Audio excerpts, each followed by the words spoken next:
60 Minutes, Rewind. If you ask a musician who's today's most accomplished all-around musician, chances are he'll tell you Daniel Barenboim. If you wonder why, just listen.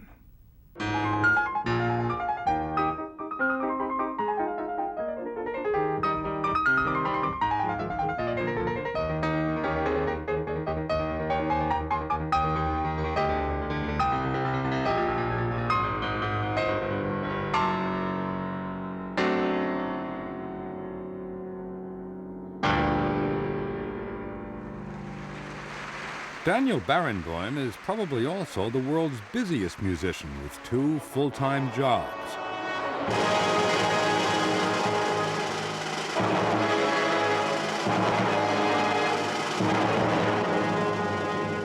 Music director of the Berlin State Opera and the Chicago Symphony. That's when he's not traveling the world as a guest conductor or giving piano recitals. I've been following you around for almost a week now. I'm exhausted. You look tired, yeah. And anyone who spends a week with Daniel Barenboim will discover that he's not only a musical genius, but a 56-year-old child. Have you noticed that all great musicians, even when they're in their 50s, retain a certain childish quality?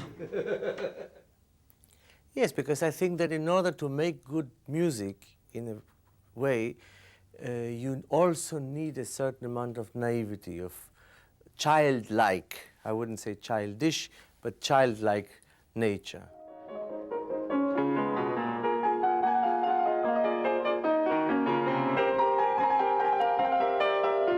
But when Barenboim was a child, he wasn't acting like one. He was memorizing the complete piano works of Mozart, of Beethoven, of Brahms. I think memory is a muscle. It has to be trained. And, you know, I have had to train that muscle since I was 7 years old. Okay, well, let's lift a little iron. What about the Mozart Crystal 280 in F major? Do you remember how it begins? I don't know, maybe. I don't know whether it's the right number or not. Oh, what about the E flat major? That's the 282.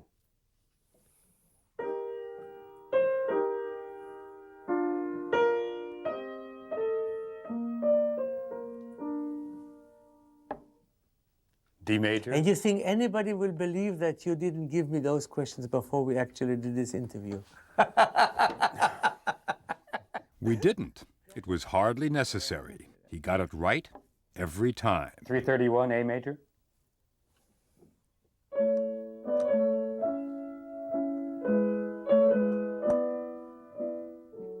Can you play that for another 10 minutes, please? This just because I just want to hear it. The second movement from Mozart's 21st Concerto.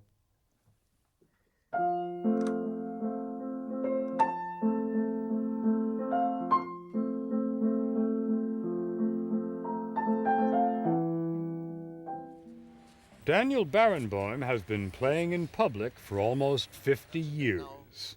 When people say to me, how do you work so much, or why do you work so much?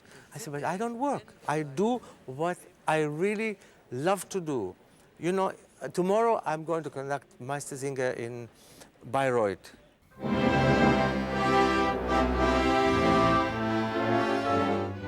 There is nothing that you could suggest or offer to me to do that I would rather do than conduct Meistersinger in Bayreuth.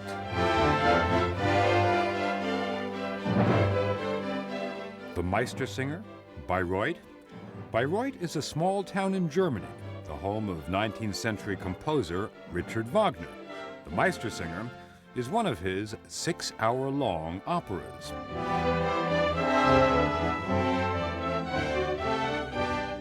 Barenboim conducts it in a covered pit, literally in a pit, unseen by the audience. That's why he and the musicians can wear T-shirts, while the music lovers above wear dress shirts. The Opera House was built by Wagner himself, and in the 1930s, it became a shrine to Nazism. Hitler worshipped here because he worshipped Wagner and used his music as folk songs for German fascism, which was why Wagner's music is banned in Israel. What's a nice Jewish boy like you doing in a place like this? The music is not about Judaism. If Wagner had written an opera to one of his anti-Semitic texts, I certainly would not be able to conduct it. Okay, but when Israelis accuse you of being a traitor for conducting Wagner, for conducting in Bayreuth, does it bother you, or can you brush it off? No, it is so totally irrational. It is so totally irrational.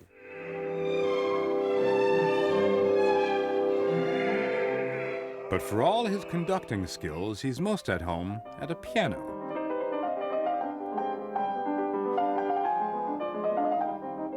In fact, he came to conducting late, at the age of 11. He gave his first piano recital when he was 8. And his first reviews were mixed. That was in Buenos Aires, where he was born, a town with 2 preeminent music critics. And one of them wrote a raving review that said that not since Mozart had there been such a genius, blah, blah, blah, blah, blah. And the other wrote that it was criminal to let an 8-year-old play a professional concert on the stage, especially when this 8-year-old was totally devoid of any musical talent. 2 years later, the family moved to Israel, to Tel Aviv, which in the 1950s could be a pretty tough town. Your father made you take boxing lessons. Well, you know, there's some things I have to be able to blame him for. My father had this fixed idea that I have to be as normal as possible, that I should not have any of the complexes of musicians and anything about my hands or about the way I live or anything like that at all. That's what Barenboim's musical clique was known for, not having the usual complexes of musicians, and for bringing fun into the stodgy world of the concert hall. The story will continue after this. Barenboim and his pals, Itzhak Perlman, Pinka Zuckerman, and Zubin Mehta, who went on to become the music director of the Israel Philharmonic, were known as the Kosher Nostra. And into this world walked an English rose. Her name was Jacqueline Dupre, and she was a musical icon. Her signature piece was the Elgar Cello Concerto. Barenboim, the 24-year-old Israeli boy, and Dupre, the 22-year-old English country girl, made music and got married and made more music. But they were an odd couple. I was used to eating hummus, and she was used to eating grilled over sole, you know. But musically was our language. Were you aware at the time that something extraordinary was happening, not only between 2 people, but in the music world? Oh yes, from the first moment that I met her. I had never met, and I haven't met anyone since like her. Like her, I mean, with that kind of musical, it is as if blood didn't flow through her veins, but music. I've never met someone quite so totally engulfed by music. You can't even say that she was penetrated by music. The music came from her. But then tragedy struck.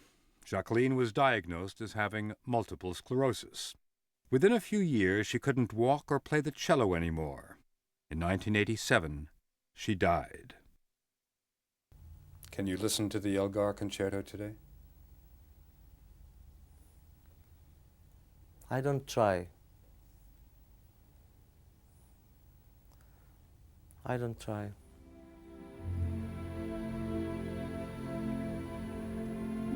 After Jacqueline's death, Barenboim married again, accomplished Russian pianist Elena Bashkirova.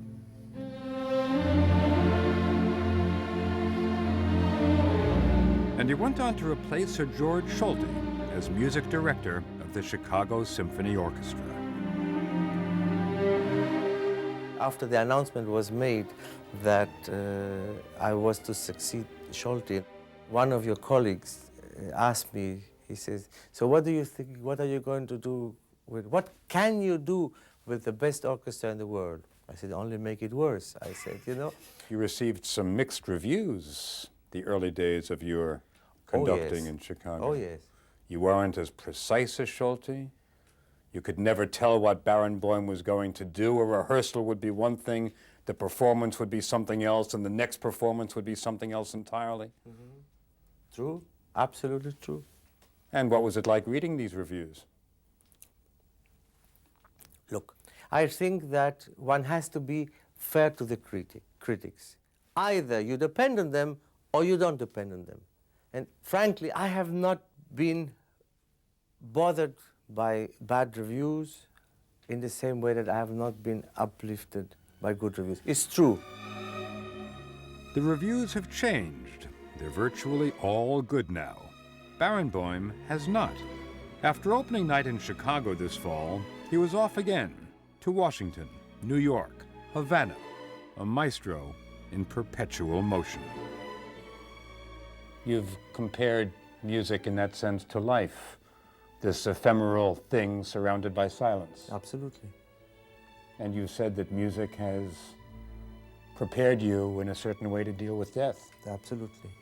Absolutely. Not that I can accept it, because every note dies.